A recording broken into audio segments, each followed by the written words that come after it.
Hi, அனைவருக்கும் வணக்கம். ஈகிராம் ஸ்வராஜ் லைட்டாக அப்டேட் பண்ணியிருக்காங்க இப்போ. ஸோ முன்னாடி இருந்ததுக்கும் இப்போயும் வந்து வவுச்சர்ஸ் ஏற்றுறது, அந்த மெனு பாரே கொஞ்சம் நிறையா சேஞ்சஸ் இருக்குது. அதெல்லாம் என்ன அப்படிங்கிறத நம்ம இந்த வீடியோவில் பார்க்கலாம். ஃபஸ்ட்டு எப்போதும் போல் நம்ம லாகின் பண்ணிப்போம்.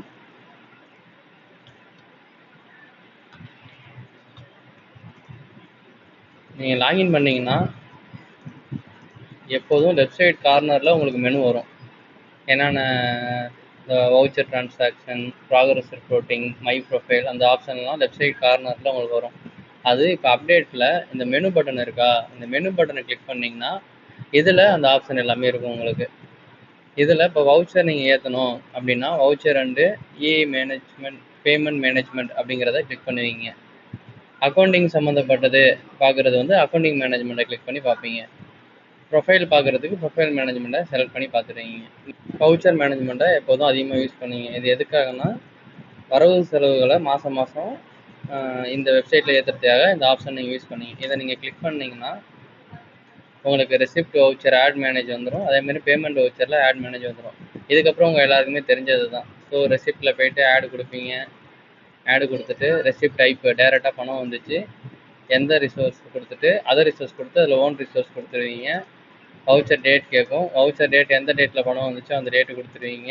ஸ்கீம் கேட்குறதுல ஸ்மார்ட் ஸ்விட்ச் கொடுத்துட்டு ஓன் ரிசோர்ஸு, மேஜர் ஹெட்டில் வந்து கிராண்டின் ஐடி, எஸ்எஃப்சியாக இருந்தால் கிராண்டின் ஐடி கொடுத்துப்பீங்க. வேறு ஹெட்டு உங்களுக்கு வரி வசூல் மாதிரி ஏதாச்சும் வந்துச்சுன்னா அதுக்கேற்ற ஹெட்டில் நீங்கள் கொடுத்துருவீங்க. ப்ரொஃபஷனல், ப்ராப்பர்ட்டி, வாட்டர் டாக்ஸ், அதுமாரி எதுவும் நீங்கள் கொடுத்துருவீங்க. இப்போ எஸ்எஃப்சி வந்திருக்கு அப்படின்னா கிராண்டின் ஐடி கொடுத்துருவீங்க.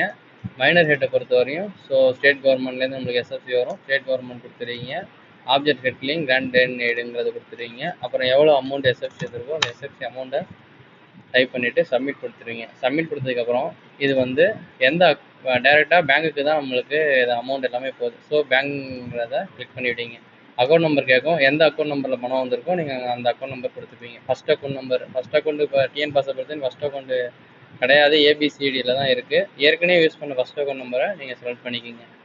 செலக்ட் பண்ணதுக்கப்புறம் ரெசிப்ட் டீட்டெயில் வரும். ரெசிப்ட் டீட்டெயிலில் டேரெக்டாக தான் நம்மளுக்கு பணம் வந்திருக்கு. ஸோ டேரெக்ட் ட்ரான்ஸ்ஃபருங்கிறத கொடுத்துருங்க. இல்லை நீங்கள் பணம் கட்டுற மாதிரி இருந்துச்சுன்னா கேஷ் போட்டு கொடுத்துருங்க. டேரெக்ட் ட்ரான்ஸ்ஃபர் கொடுத்து ட்ரான்சாக்ஷன் ஐடி 1, 2, 3 நீங்கள் வரிசையாக கொடுத்து வந்துடுவீங்க. ட்ரான்சாக்ஷன் டேட்டு கேட்கும். மேலே என்ன டேட் வவுச்சர் டேட் கொடுத்துட்டீங்களோ அதே டேட்லேயே பணம் வந்த மாதிரி நீங்கள் காட்டிக்க போகிறீங்க. காட்டிட்டு ட்ரான்ஸ்ஃபரிங் பேங்க் நேம் கேட்கும். பேங்க் நேம் வந்து நம்ம இந்தியன் பேங்க் தான், இந்தியன் பேங்க்ங்கிறத கொடுத்துருவீங்க. இது எஸ்எஃப்சி அப்படிங்கிறது கொடுத்துருவீங்க. டேட் வந்து 5வது மாதத்தில் கொடுத்துக்கிறேன் நான், 4வது மாதம் க்ளோஸ் பண்ணியாச்சு. ஸோ 5ல் கொடுத்துட்டு சேவ் கொடுத்துட்டிங்கன்னா உங்களுக்கு எப்போதும் போல் ரெசிப்ட் சேவ் ஆகிடும். ஸோ இந்த சேவான வவுச்சரில் ஏதாச்சும் தப்பு இருக்குது அப்படிங்கிறப்ப நீங்கள் ரெசிப்ட் மேனேஜ் கொடுத்துட்டு ஓன் ரிசோர்ஸ் கொடுத்துட்டு சர்ச் கொடுத்து அந்த வவுச்சரை டெலிட் பண்ணுறதா இருந்தால் டெலிட்டும் பண்ணிக்கலாம். ஓகேவா? இதுதான் ரெசிப்டை பொறுத்த வரையும் நம்மளுக்கு சேவ் பண்ணுறது. இதே பேமெண்ட் எடுத்துட்டிங்கன்னா சேம் மெத்தடு தான். ஆடு கொடுக்க போகிறீங்க, எக்ஸ்பெண்டிச்சர் கொடுக்க போகிறீங்க, அடுத்தது அதர் ரிசோர்ஸு, ஓன் ரிசோர்ஸ் கொடுத்துட்டு எந்த ஹெட்டில் செலவு பண்ணியிருக்கீங்க. ஒரு வாட்டர் சப்ளை சம்மந்தப்பட்ட செலவு பண்ணியிருந்தீங்கன்னா வாட்டர் சப்ளை அண்ட் சானிடேஷனை கொடுத்துட போகிறீங்க. இபி செலவு பற்றி சொல்லணும்னா ரூரல் எலக்ட்ரிஃபிகேஷன் கொடுக்க போகிறீங்க. வாட்டர் கொடுத்துட்டு பைப்லைன் ரிப்பேரு, ஆப்ஜெக்ட் ஹெட்டில் போயிட்டு வேஜஸ் கொடுத்துட போகிறீங்க. பைப்லைன் ஒன்று சரி பண்ணியிருக்கோம், அதுக்கு கூலி கொடுத்துருக்கோம், எவ்வளோ அமௌண்ட்டு கொடுத்துருக்கோம் அப்படிங்கிறத கிளிக் பண்ணிவிட்டு எந்த இடத்துல பைப்லைன் ரிப்பேர் பண்ணியிருக்கோம், pipeline repair at south state அப்படிங்கிற செலக்ட் பண்ணிவிட்டு மெத்தட் கொடுக்க போகிறீங்க. நம்மளுக்கு லெட்ரு அட்வைஸ் மெத்தட் தான் இருக்குது. ஸோ அதை கொடுத்துட்டு பேங்க் அக்கௌண்ட்டு, எந்த பேங்க்கில் செலவு பண்ணணும், என்ன வவுச்சர் நம்பர் என்ன அப்படிங்கிறத நீங்கள் போடுவீங்க. வவுச்சர் நம்பர் போட்டதுக்கப்புறம் எந்த டேட்டில் நம்ம பேமெண்ட் பண்ணணும் அப்படிங்கிறத கொடுத்துட்டு சப்மிட் கொடுக்க போகிறீங்க. யாருக்கு இந்த காசை கொடுக்க போகிறீங்க, ஏஜென்சியில் அந்த பேர் இருந்தால் அந்த பேரை நீங்கள் கிளிக் பண்ணிக்கிங்க. அப்படி இல்லை அப்படின்னா அதர்ஸ் கொடுத்துட்டு யார் பேருக்கு நீங்கள் பணம் கொடுத்துட்டீங்களோ அவங்க பேர் போட்டுருங்க. அதே அமௌண்ட்டை இங்கே டைப் பண்ணுங்கள். டைப் பண்ணிவிட்டு சப்மிட் கொடுத்துட்டு சேவ் கொடுத்துட்டிங்கன்னா உங்களுக்கு சேவ் ஆகிடும். இப்போ இந்த வவுச்சரில் ஏதாச்சும் தப்பு இருக்குது, இப்போ 41வது வவுச்சர் இருக்குது, இந்த 41வது வவுச்சரில் ஏதாச்சும் தப்பு இருந்துச்சுன்னா மேனேஜ் கொடுத்து ஓன் ரிசர்ச் கொடுத்து அந்த 41வது வவுச்சரை நீங்கள் டெலிட் பண்ணுறதா இருந்தாலும் டெலிட் பண்ணிக்கலாம். இல்லை கரெக்டாக தான் இருக்குன்னா நீங்கள் அதை வச்சுக்கலாம். இதுதான் நீங்கள் ரெசிப்ட் ஏற்றுறது, பேமெண்ட் ஏற்றுறது அந்த மெத்தட் தான். இந்த மெத்தடை வச்சு நீங்கள் ரெசிப்ட்டு பேமெண்ட் ரெண்டுமே ஏற்றிடுவீங்க. ரெண்டும் ஏற்றுனதுக்கப்புறம் ரிப்போர்ட்டு கரெக்டாக இருக்கா அப்படிங்கிறத செக் பண்ணுவோம் எப்போதுமே. ஸோ ரிப்போர்ட் எப்படி பார்க்குறது அப்படின்னா, இதில் ரிப்போர்ட் ஆப்ஷன் இருக்குது மெனுவில், அதை கிளிக் பண்ண போகிறீங்க.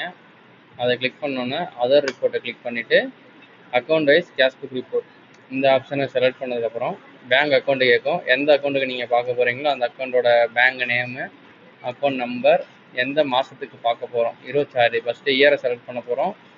அடுத்தது மாதம், எந்த மாதத்துக்கு பார்க்க போகிறோம். இப்போ மே மாதத்துக்கு பார்க்க போகிறோம். Scheme name own resource, compound own resource, இது எல்லாத்தையும் கொடுத்துட்டு கெட் ரிப்போர்ட் கொடுத்துட்டோம்னா நமக்கு ரிப்போர்ட் வந்துடும். இப்போ இந்த 5வது மாதத்தில் இவங்களுக்கு வரவு செலவு ஆரம்ப இருப்பு 1,73,906 ரூபா 46 பைசா இருந்திருக்கு. அதுக்கப்புறம் இவங்க என்னென்ன செலவு பண்ணாங்க, செலவு எல்லாத்தையுமே காட்டியிருக்காங்க. இந்த மாதத்தில் இவங்களுக்கு எதுவுமே வரவு வரல, செலவு மட்டும் பண்ணியிருக்காங்க. பேலன்ஸ் எவ்வளோ இருக்குது அப்படிங்கிறது வந்துடும். இப்போ இந்த வவுச்சரில் ஏதாச்சும் தவறுகள் இருந்துச்சு, ஒரு வேளை 9,900 பதிலாக இதில் வந்து 9,700 தான் வரணும், தப்பாக போட்டிருந்தேன் அப்படிங்கிற மாதிரி ஏதாச்சும் இருந்துச்சுன்னா, அப்போ நீங்கள் இந்த வவுச்சர் நம்பரை குறிச்சிக்கணும். வவுச்சர் நம்பர் குறிச்சிட்டு முன்னாடி மெனுவில் நீங்கள் மெனுக்கு போயிடுவீங்க. வவுச்சர் அண்ட் இ-பேமெண்ட் மேனேஜ்மெண்ட் போயிட்டு பேமெண்ட் வவுச்சர் மேனேஜ் கொடுத்துருவீங்க. மேனேஜ் கொடுத்து சர்ச் கொடுங்க ஓன் ரிசோர்ஸ்க்கு வச்சுட்டு. இதில் அந்த 39வது வவுச்சர் நம்பர் கிளிக் பண்ணிவிட்டு எடிட் பண்ணிக்கலாம். ஒரு வேளை டெலிட் பண்ணுறதா இருந்தாலும் நீங்கள் டெலிட் பண்ணிக்கலாம். இது இல்லாமல் வேறு ஏதாச்சும் உங்களுக்கு டவுட் இருந்தால் கமெண்ட் செக்ஷனில் கமெண்ட் பண்ணுங்கள். உங்களுக்கு அதுக்கான வீடியோவை நான் அப்லோட் பண்ணுறேன். இது மாதிரியான ரூரல் டெவலப்மெண்ட் சாஃப்ட்வேர் சம்மந்தப்பட்ட உங்களுடைய கேள்விகளை தெரிந்து கொள்வதற்கு ஆர்டி அண்ட் பிஆர் அப்டேட் சேனலை சப்ஸ்கிரைப் பண்ணுங்கள். தேங்க்யூ.